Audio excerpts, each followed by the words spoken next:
Hey, what's up, everyone? I wanted to share my thoughts about tomorrow moving forward because I just see, it's clear as day to me how it's lining up. I could be wrong, of course, but just hear me out for a second.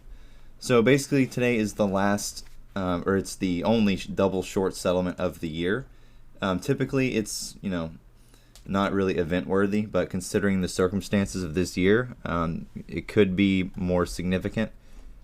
And if we look at this, we see that November 15th has a little 2 on it. And if we go look at what that says, it says that there are 2 trade dates that settle on November 15th, 2022. So this was 2 days ago.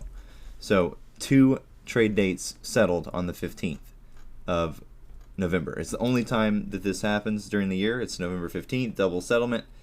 And the due date is November 17th. So 2 trade dates will settle on the 15th, and those are going to be due by 6 p.m. today. So there's still time for, that random surge of volume from the short covering coming into the market. As far as the core stuff going on right now, Ryan is running. It's going with the call, the core calls. A lot of the puts are obviously running up still. And I think that has a lot to do with the SPX overall and the overall indexes.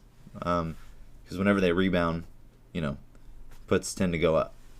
Put plays do.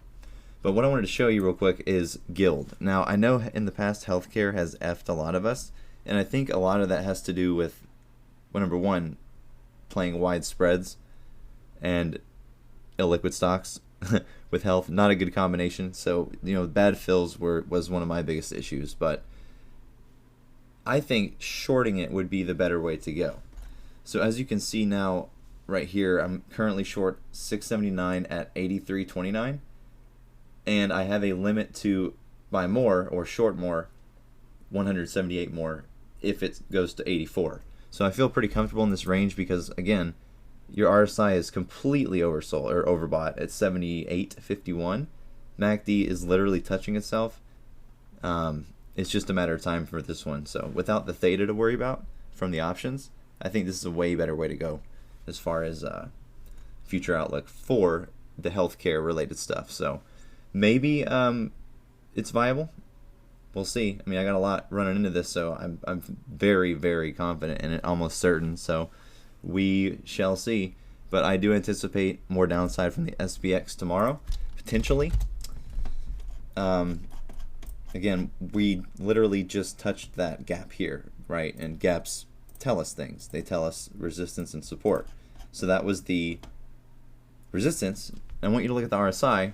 This is the 1 minute, of course, but still touched it perfectly. It even tried it again a few seconds ago, and I doubt we're going to surpass this. This is the morning gap that was created, and we just tested it twice. We may go for a third time, and then the short settlement will close up the gap for the day. That could be a possibility, but either way, I would probably sit out until later this afternoon. So that's why I just have this limit set, and with shorting, I'm not too worried about the guild position because, again, there is no theta to worry about. So I'm hoping that it goes to 84 so I can get more, and then we'll see what happens. So I think total right now it's a total of 68 grand in here. So happy's we're rolling right along. So hopefully this thing shits the bed soon. But yeah, that's my thoughts moving forward this week. We may see some more downside from this boy. But yeah, look out. If it goes for that third test, man, look out. Whenever you see this shit come up here and then hover by these gaps and kind of consolidate underneath them, that's typically a good sign it's going to rip through it in the near future. So, oh, and then I have a buy order for SPX as well. So we'll see how this all works out, but yeah, we will see.